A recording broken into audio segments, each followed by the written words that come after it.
What's good, YouTube? Welcome back to another reaction. Why did Czechoslovakia resist the Munich Agreement? Before we do get into this video, I am super close to YouTube partnership. Honestly, thank you so much to anyone that can drop a subscription to the channel. Right, let's jump into this, man. It isn't rare for a country to seize the land of another, and it's not rare for the great powers to be involved in this process in some form or another. Definitely not rare. What is rare is that the country having its land taken isn't at war or even invited to the discussions concerning it. Wait, This is what happened to Czechoslovakia in 1938 when the German government demanded the Sudetenland for its own. It was ceded to Germany after Britain, France and Italy held a conference with the Germans and agreed to the transfer. The Czechs were not invited, yet in the end still handed their land over, which raises the question, why did they go along with it? So as of 1938, Europe was a pretty tense place. Countries like Germany, Italy and Hungary were fairly open about claiming the lands of their neighbours. Austria had just been unified with Germany, and Britain and France were concerned that this irredentism was going to lead to another major war, which neither of them wanted because dying is terrible. As such, when the German government demanded that these lands, the Sudetenland and its large German population, be handed over, the Czechs didn't want to because this region was very mountainous and they'd spent a bunch of money building defences there to defend them from a German attack. They were also bolstered by France and the Soviet Union having previously pledged to defend them. Although there was one major problem with these alliances: they weren't worth anything. France had promised to protect Czechoslovakia, but actually fulfilling that guarantee sounded difficult and war was scary, so they were lukewarm on the idea.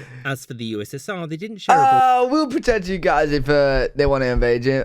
You know what, they're a bit scary, so I'm going to pass. I'm going to pass. Czechoslovakia, meaning they'd have to go through either Poland or Romania, neither of which were ever going to let that happen. As such, the government in Prague turned to Britain for help, and Britain's response was, well, Germany sort of has a point. The Czechs didn't want to back down, and thus it seemed that war was inevitable. Britain and France didn't want this, and so it was time for a conference. With Italy's moderation, the Allies agreed to hand Germany everything that it asked for, so long as it agreed not to conquer Czechoslovakia soon afterwards. For France, this gave them an out, since if the Czechs refused, they could say that they were provoking Germany and doing nothing to uphold peace. As such, the Czechs, who were pretty upset about all of this, were on their own. Thus, they had no— Bro, so for them to not be invaded, right, they have to agree to giving their land, which means they pretty much got invaded just without the troops going.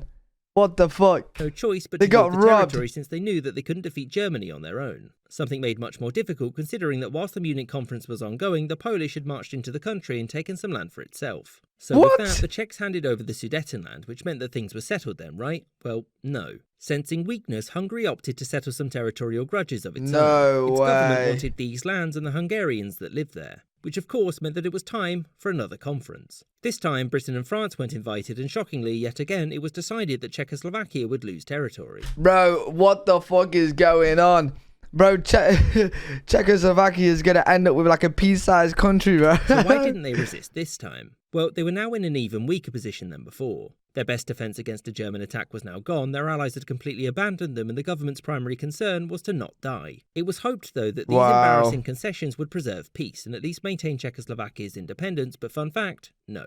In 1939, with German backing, Slovakia declared its independence. Hungary was then given more territory, and the Czech state was promptly occupied by German troops and turned into a protectorate. Again, they weren't able to resist because much of their defences, industry and the majority of their population tell me they take that as well. Away from them. As such, Czechoslovakia ceased to exist, and it wouldn't return until after World War II was over. And it was hoped in the new Czechoslovakian government that their allies would have learned from these mistakes and wouldn't sell them out again. Well, good luck with that.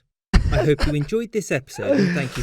Oh, that was actually a pretty interesting one to watch. I really like that. Hopefully you guys did enjoy this video as well. If you did, make sure you leave a thumbs up. Make sure you subscribe. You guys got any videos you want me to recommend? Link them down in the comment section below. I'll definitely get to them within like the next week. I've been uploading so many videos, so I'll get to everyone's recommendations of what video to watch. And yeah, I'll see you guys in the next video.